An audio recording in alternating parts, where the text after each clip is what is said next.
नमस्कार, मैं प्रतिमा पांडे। हमारे व्रत और त्योहार में आपका बहुत बहुत स्वागत है। आज हम आप सभी को सावन मास के कृष्ण पक्ष में पड़ने वाली एकादशी की व्रत कथा सुनाएंगे, जिसको सुनने से व्रत पूर्ण माना जाता है।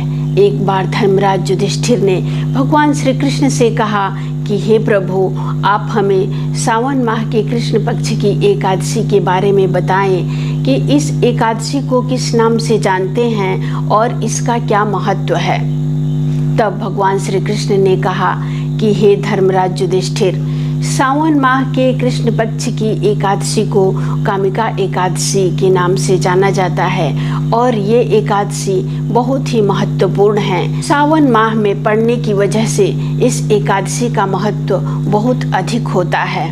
मैं इसकी कथा सुनाता हूँ, तुम ध्यानपूर्वक इसकी कथा को सुनो।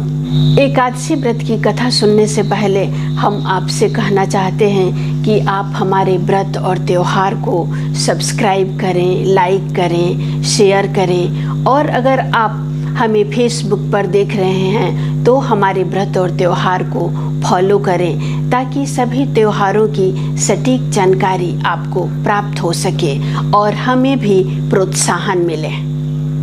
एक गांव में एक वीर क्षत्रिय रहता था। एक दिन एक ब्राह्मण के साथ उसकी कथा सुनी हो गई।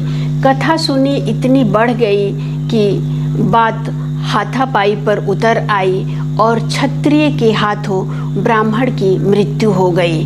अब तो क्षत्रिय बहुत परेशान हो गया और वो सोचने लगा कि मैं इस ब्राह्मण का अंतिम संस्कार मैं स्वयं करूँगा, ताकि मुझे इसका प्रायश्चित प्राप्त हो।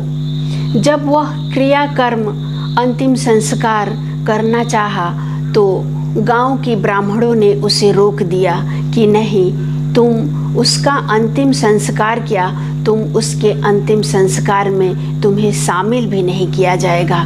इस पर वह क्षत्रिय बहुत ही दुखी हुआ और पूछने लगा कि बताएं तो मैं क्या करूं। तब ब्राह्मणों ने कहा कि तुम अंतिम संस्कार करने से पहले तुम सबसे पहले ब्रह्म हत्या से मुक्त हो जाओ, उसके बाद ही तुम ब्राह्मण का अंतिम संस्कार करना, ताकि हम तुम्हारे घर भोजन ग्रहण कर सकें। इस पर क्षत्रिय ने पूछा कि इस पाप से मुक्ति होने के लिए क्या उपाय है।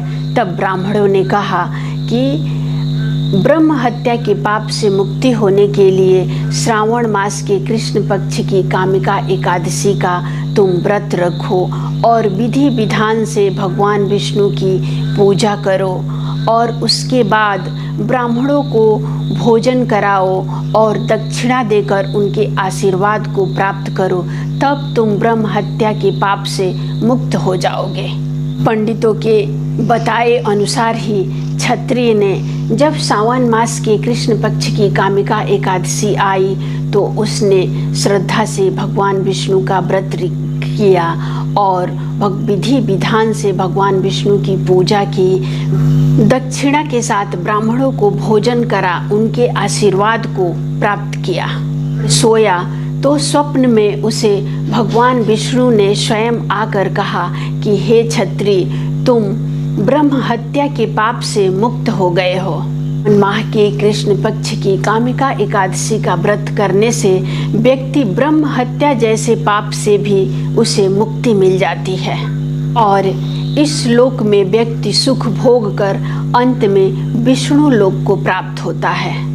कामिका एकादशी का व्रत रखने, भगवान विष्णु की पूजा करने और उनकी कथा को सुनने और पढ़ने से भी व्यक्ति की सभी प्रकार के पाप नष्ट होते हैं और अंत में वह स्वर्ग को प्राप्त होता है। इसलिए एकादशी तिथि के दिन आप एकादशी व्रत की कथा अवश्य सुने। आप और आपके परिवार पर भगवान विष्णु और माता लक्ष्मी जी का आशीर्वाद सदैव बना रहे, इसी कामना के साथ अगली वीडियो में हम फिर एक नई जानकारी के साथ उपस्थित होंगे। नमस्कार।